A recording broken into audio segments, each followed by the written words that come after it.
पश्चिम बंगाल के गवर्नर रहे जगदीप धनखड़ आखिरकार भारत के नए उपराष्ट्रपति पद पर चुने गए हैं। जी हां, आज संपन्न किए गए उपराष्ट्रपति पद के चुनावों में उन्होंने शानदार जीत दर्ज की है। भारत के नवनिर्वाचित उपराष्ट्रपति जगदीप धनखड़ को बधाई देने के लिए देश के प्रधानमंत्री नरेंद्र मोदी उनसे मिलने पहुंचे। साथ ही साथ दार्जिलिंग क्षेत्र के सांसद राजू बिष्ट ने भी सोशल मीडिया के माध्यम से जगदीप धनखड़ को उपराष्ट्रपति पद पर चुने जाने की बधाई दी। आपको बता दें कि आज सुबह जो मतदान हुआ उसमें दार्जिलिंग क्षेत्र के जो सांसद है राजू बिष्ट ने भी मतदान किया। आज संसद भवन में किए गए उपराष्ट्रपति पद के मतदान में उन्हें 780 जो कुल मतदाता है उनमें से कुल 725 लोगों ने मतदान किया, जिसमें जगदीप धनखड़ जो एनडीए के उम्मीदवार हैं उन्हें कुल 528 वोट प्राप्त हुए। उनके खिलाफ यूपीए के जो संयुक्त प्रतिद्वंदी मार्गरेट अल्वा है उनको मात्र 182 मत प्राप्त हुए। आपको बता दें कि पश्चिम बंगाल के राज्यपाल रहे जगदीप धनखड़ अब भारत के नए उपराष्ट्रपति बन चुके हैं। यह जानकारी देते हुए संसद भवन के आला अधिकारियों ने प्रेस वार्ता के माध्यम से चुनाव प्रक्रिया किस तरह की गई उसके बारे में जानकारी दी। जैसा कि आप सभी को ज्ञात है कि 5 जुलाई 2022 को उपराष्ट्रपति के चुनाव के संबंध में नोटिस जारी किया गया था और तत्पश्चात 50 नामांकन पत्र हमें डेट ऑफ सबमिशन तक प्राप्त हुए थे। इन नामांकन पत्रों की स्क्रूटिनी के पश्चात श्री जगदीप धनखड़ एवं श्रीमती मार्गरेट आल्वा के नामांकन वैलिड पाए गए।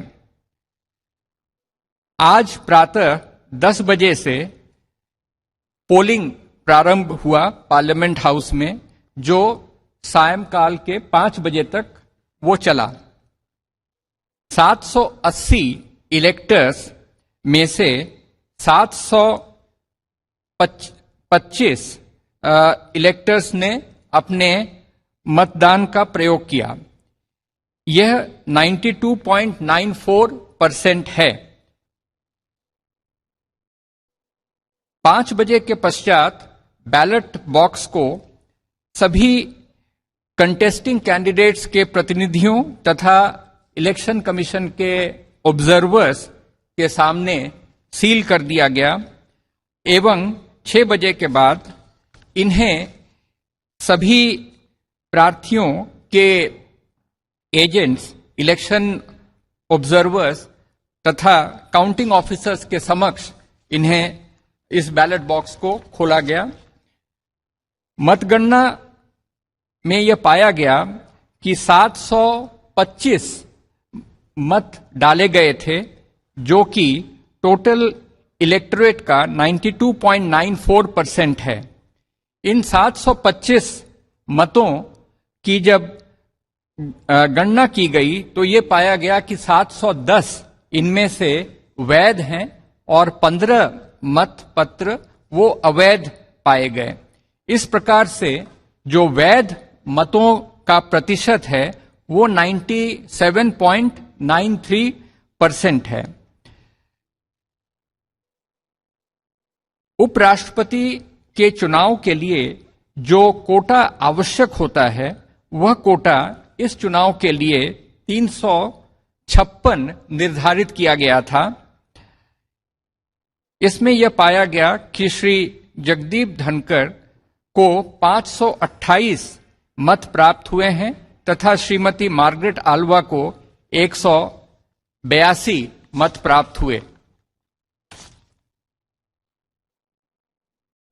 राष्ट्रपतीय और उपराष्ट्रपतीय निर्वाचन नियम 1974 के नियम 35 के साथ पठित राष्ट्रपतीय और उपराष्ट्रपतीय निर्वाचन अधिनियम 1952 की धारा 11 में अंतर्विष्ट उपबंधों के अनुसरण में मैं उत्पल कुमार सिंह, रिटर्निंग ऑफिसर, उपराष्ट्रपतीय निर्वाचन 2022 एतद द्वारा घोषणा करता हूं कि Shri Jagdeep Dhankhar Raj Bhavan ward 45 Hare Street, Kolkata 700001 Bharat के उपराष्ट्रपति पद के लिए सम्यक रूप से निर्वाचित हो गए हैं। इसके पश्चात फॉर्म 7 में आवश्यक प्रविष्टियों को करने के पश्चात इसे भारत निर्वाचन आयोग को जो अधिनियम है और जो नियम है उसके तहत प्रेषित कर दिया जाएगा और भारत निर्वाचन आयोग के द्वारा श्री जगदीप धनखड़ के सर्टिफिकेशन ऑफ इलेक्शन को मुख्य चुनाव आयुक्त श्री राजीव कुमार एवं चुनाव आयुक्त श्री अनूप चंद्र पांडे के संयुक्त हस्ताक्षर से वह जारी किया जाएगा। धन्यवाद।